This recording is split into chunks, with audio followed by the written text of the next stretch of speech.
membangun peradaban itu artinya istislahul hadarah, kira-kira begitu. Nah, kehadiran Rasulullah Muhammad SAW itu sebetulnya pada waktu itu kalau dibandingkan dengan kehadiran para alim ini, para ulama ini, adalah bahwa kehadiran Rasulullah itu merupakan gabungan fungsi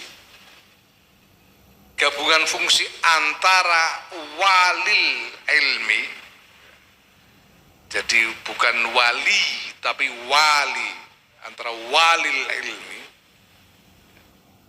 penguasa atau pengatur ilmu, dan walid dunya, penguasa atau pengatur dunia. Karena beliau menyatakan wa ana madinatul ilm wa aliyun babwa. Beliau ini penguasa ilmu, Rasulullah Muhammad SAW.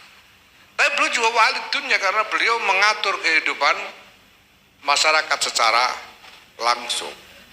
Dan ini adalah fungsi imamah yang mula-mula, sampai-sampai Al-Mawardi menyatakan bahwa salah satu syarat dari imam adalah bahwa dia harus mujtahid. Kalau mujtahid berarti dia harus seorang yang betul-betul punya kapasitas ilmu yang ya memenuhi syarat untuk menjadi mujtahid. Itu berarti betul-betul seorang yang alim, yang faqih betul. Tetapi dalam perjalanannya kemudian karena banyak faktor, kesatuan fungsi antara walil ilmi dan walid dunya ini susah dipertahankan. Ya, karena apa? Karena ilmu kemudian berkembang menjadi begitu kompleks, sehingga kalau dipelajari itu tidak habis-habis, sehingga para ahlul ilmi ini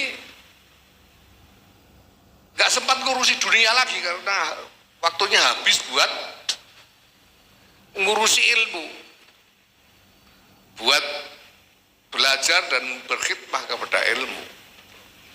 Nah, sementara dunia ini harus diurus. Nah, ada orang-orang yang menjadi wulatul umur yang kemudian juga lalu nggak sempat ngaji, nggak sempat belajar lagi gitu. Sehingga akhirnya wulatul ulum ini lalu pisah fungsi dengan wulatul umur. Yang alim-alim tidak sempat untuk membangun kekuasaan, yang berkuasa nggak sempat ngaji. Kan itu yang terjadi. Nah, sehingga itu sudah terjadi lama sekali. Ya.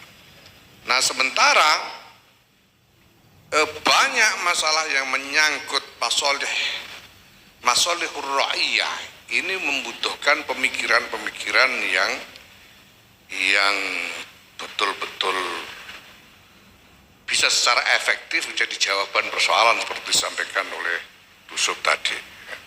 Yang kadang-kadang bahkan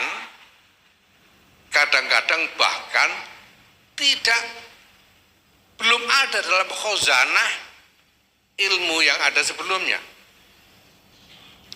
Ketika Sayyidina Umar bin Khattab menetapkan adanya jizyah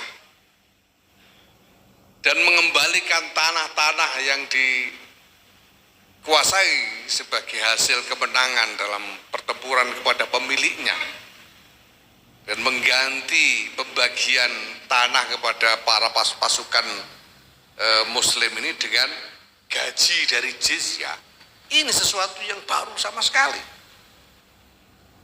Rasulullah SAW tidak pernah melakukan itu. Sebelum itu yang ada adalah ghanimah yang dibagi di antara mereka yang ikut berperang. Nah, begitu juga misalnya ketika Baitul Mal ini menipis, hampir kosong, hampir kosong, sampai hampir kosong karena terlalu banyak orang masuk Islam. Itu pernah terjadi.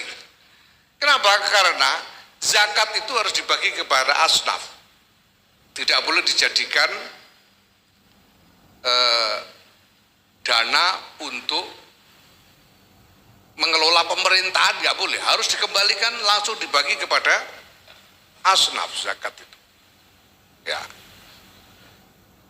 Makanya sekarang juga saya umumkan kepada seluruh jajaran pengurus Nahdlatul Ulama, dilarang mengutip iuran dari warga untuk membiayai organisasi.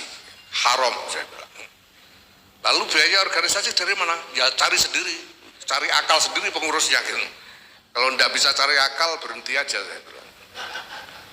Ya karena dulu zakat itu langsung kepada asnaf, sementara baitul mal itu diisi dari ghanimah atau jizyah. Nah, ketika negara semakin mapan, jarang ada peperangan, ghanimah juga tidak banyak. Ya. Nah, ketika kemudian orang-orang kafir masuk Islam semua, jadi